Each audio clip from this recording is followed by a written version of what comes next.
الحمدللہ رب العالمین، الصلاۃ والسلام علی اشرف الانبیاء والمرسلین، اما بعد، فاعوذ باللہ من الشیطان اللعین الرجیم، بسم اللہ الرحمن الرحیم۔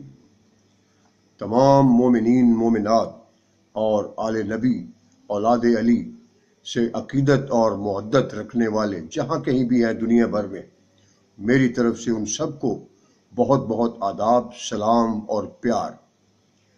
تو آج کا موضوع ہے جناب ابو الفضل العباس، مولا کائنات کے فرزند ارجمند اور دنیا کے بہادر ترین بیٹے جناب غازی باوفا ابو الفضل العباس،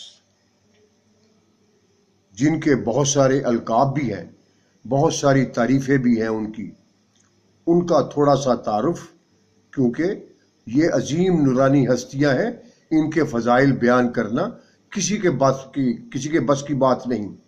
تمام سمندروں کو اگر سیاہی بنا دیا جائے، تمام جنگلوں کے درختوں کو اگر قلم بنا دیا جائے، تو ان کے ایک فضائل کی بھی تعریف نہیں لکھی جا سکتی، نہ بیان کی جا سکتی ہے۔ اور دنیا کا کوئی بھی بڑے سے بڑا عالم، فقیہ، مجتہد کوئی بھی ہو، وہ ان کے فضائل بیان نہیں کر سکتا۔ تو یہ چھوٹا سا ان کے بارے میں تھوڑا سا کوشش ہے، اور میری آپ سے گزارش بھی ہے کہ اس چینل کو جن بچوں نے ابھی تک سبسکرائب نہیں کیا، وہ اس کو سبسکرائب کر لیں، گھنٹی کے نشان کو دبائیں، اس کو شیئر کریں، لائک کریں، اور کومنٹس میں اپنا جو بھی آپ چاہتے ہیں اس کو تحریر کریں، آپ لکھیں اس کو۔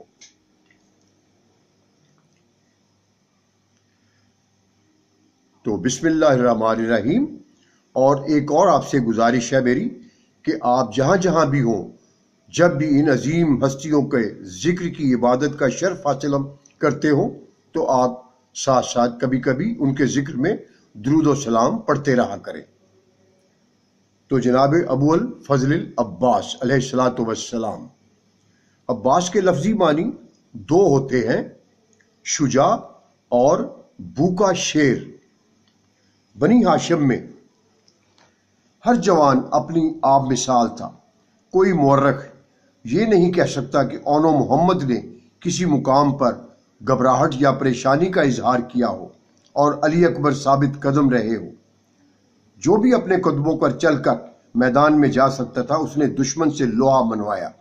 تاریخ کربلا میں آغاز جنگ سے اختتام جنگ تک کوئی بھی ایسا نہیں ملے گا جسے دشمن نے آسانی سے شہید کر دیا ہو۔ تازہ دم دشمن نے ان سہ روزہ پیاسوں میں کسی سے بھی روبرو ہو کر لڑنے کی ہمت نہیں کی۔ میدان کربلا کی پوری جنگ میں زیادہ سے زیادہ 10-12 افراد ایسے ملیں گے جنہوں نے دو بدو لڑنے کی جرت کی، اور پھر نتیجہ وہی ہوا جو ہونا چاہیے تھا۔ صبح سے عصر عاشور تک یزیدی افواج نے اولاد رسول کو پہلے تیروں سے زخمی کیا، پھر چھپ کر کسی کے بازو قلم کیے، کسی کی پیشانی پر تیر مارا، کسی کے سینہ میں نیزہ توڑا۔ جب یہ پیاسے زمین پر آ جاتے تھے تو پھر ان لوگوں میں سر کاٹنے کی ہمت ہوتی تھی۔ لیکن تمام شیر بے شہ شجاعت میں سے جناب عباس کا مقام پھر بھی جدا ہے۔ جناب عباس جنگ صفین کے موقع پر زیادہ سے زیادہ 10-12 برس کے رہے ہوں گے، جب انہوں نے عملی ٹریننگ شروع کی اور جنگ صفین ہی میں اپنا نام اس حد تک پیدا کیا کہ کربلا میں ہر دشمن کی زبان پر عباس کا نام اور دل میں عباس کا خوف تھا۔ جنگ صفین میں بھی جناب عباس امام حسین علیہ الصلوۃ والسلام ہی کے زیر سایہ رہے تھے۔ میدان کربلا کی جنگ اور دوسرے مسلمانوں سے صفین میں جنگ کے مابین صرف یہ فرق تھا، جناب عباس جنگ صفین میں امام حسین کے زیر کمان تھے، اور میدان کربلا میں جناب عباس علمدار حسین تھے۔ جب دشمن نے اپنے بیٹے کی طرح جنگ صفین میں پانی پر ابول اور کا پہرا بٹھا دیا تاکہ فوج علی کو، جناب مولا کائنات کو پانی نہ ملے، تو جناب مولا کائنات نے امام حسین علیہ الصلوۃ والسلام کو فرمایا تھا کہ بیٹے، یہ کوفہ والے پیاسے ہیں اور پانی ختم ہو رہا ہے، آپ ہی جا کر دریائے فرات سے سے ان لوگوں کے لیے پانی کا بندوبست کروائیں اور دریائے فرات دشمن کی فوج سے خالی کروائیں اور اہل کوفہ کو پانی پلانے کا بندوبست کریں۔ اس وقت جناب عباس علیہ الصلوۃ والسلام امام حسین علیہ الصلوۃ والسلام ہی کے زیر سایہ تھے اور امام حسین کے ماتحت تھے۔ اب سارولین میں ہے کہ جناب علی علیہ الصلوۃ والسلام نے جنگ صفین وغیرہ میں جناب عباس کو کھل کر لڑنے کی اجازت نہیں تھی، جس کی وجہ سے جناب عباس سے بے پناہ محبت بھی ہو سکتی ہے اور دشمنوں کی نظر بد سے بچانا بھی ہو سکتا ہے تاکہ بچے کو دشمنوں کی نظر بد نہ لگے۔ صاحب کبریت احمد نے لکھا ہے کہ جنگ صفین میں ایک دن ایک نوجوان لشکر حضرت علی سے برآمد ہوا، جس کی چال اور ڈھال سے ہمت اور شجاعت اس حد تک ٹپک رہی تھی کہ دشمن کی فوجوں میں اس کے مقابلہ کی ہمت نہیں پڑ رہی تھی۔ اس جوان نے کئی مرتبہ مبارز طلبی کی لیکن کوئی مقابلہ کے لیے نہ آیا، تو دشمن نے اپنے سردار کو بلایا۔ اس کے متعلق معروف تھا کہ یہ شخص تنہا 10,000 آدمیوں سے مقابلہ کر لیتا ہے۔ تو دشمن نے کہا اس نوجوان کے مقابلے میں کوئی نہیں جا رہا تو خود جا۔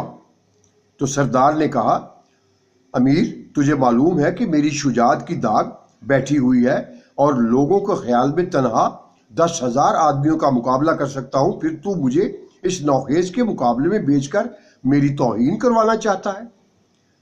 تو امیر نے کہا دوسرا کوئی جاتا نہیں ہے تو ہم اپنے ہم پلہ نہیں سمجھتا، آخر اس کا مقابلہ کون کرے گا؟ تو سردار نے کہا میرے 7 بیٹے ہیں، اپنے سب سے چھوٹے بیٹے کو بھیج دیتا ہوں، وہی اس کا سر کاٹ کر لے آئے گا۔ تو امیر نے کہا تو ٹھیک ہے، میرا مقصد اس جوان سے مقابلہ ہے۔ تو یہ اٹھا، اپنے خیمے میں آیا، اپنے سب سے چھوٹے بیٹے کو بلا کر اس جوان کے مقابلے میں بھیجا۔ معافی چاہتا ہوں، وہ اس کے جوان کے ہاتھوں اپنے انجام کو پہنچ گیا۔ اس نے دوسرے بیٹے کو بھیجا، اس کا بھی وہی حشر ہوا۔ اس نے تیسرے کو بھیجا، وہ بھی مارا گیا۔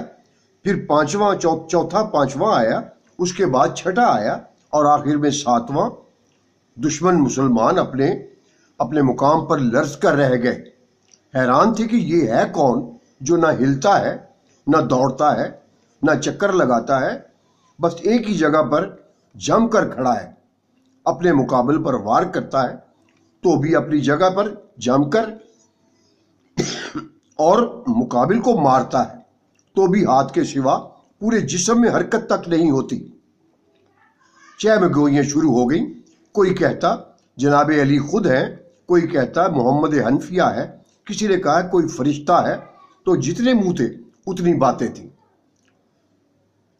بلاخر فوج کا سردار اپنے 7 بیٹوں کا انتقام لینے کے لیے خود اٹھا اور کہنے لگا کہ اے لڑکے، تو نے میرے 7 بیٹے قتل کر دیے اور تو نے ایک زخم بھی نہیں کھایا۔ اب تیری ماں کے رونے کا وقت آ گیا ہے، تجھے زندہ نہیں چھوڑوں گا۔ یہ دھاڑتا اور چنگاڑتا ہوا جوش انتقام سے اندھا ہو کر اس جوان کے مقابل ہوا۔ چند مرتبہ واروں کا تکرار ہوا۔ جناب عباس نے سر پر تلوار کا ایک وار کیا، جس سے یہ شخص گھوڑے کی زین تک، معافی چاہتا ہوں، 2 برابر حصوں میں تقسیم ہو کر آدھا اس طرف اور آدھا اس طرف ہو کر گرا۔ اپنوں نے داد تحسین دینا ہی تھی، دشمنوں کے منہ سے بھی بے ساختہ واہ واہ نکلنے لگی۔ دشمن کی پوری فوج میں رعب اور ہیبت کا یہ عالم ہو گیا کہ ہر شخص اپنی جگہ پر بیٹھا تھر تھر کانپنے لگا۔ معافی چاہتا ہوں۔ اتنے میں جناب مولا کائنات نے پکار کر فرمایا بیٹے اب پلٹ آؤ، مجھے ڈر ہے کہیں تمہیں نظر بد نہ لگ جائے۔ یہ سن کر جوان واپس پلٹا۔ جناب علی خود اٹھے، اس کے سر سے خود اتارا، پیشانی کا بوسہ لیا۔ اب جو لوگوں نے دیکھا تو یہ 10-12 سال کا کم سن کمرے بنی ہاشم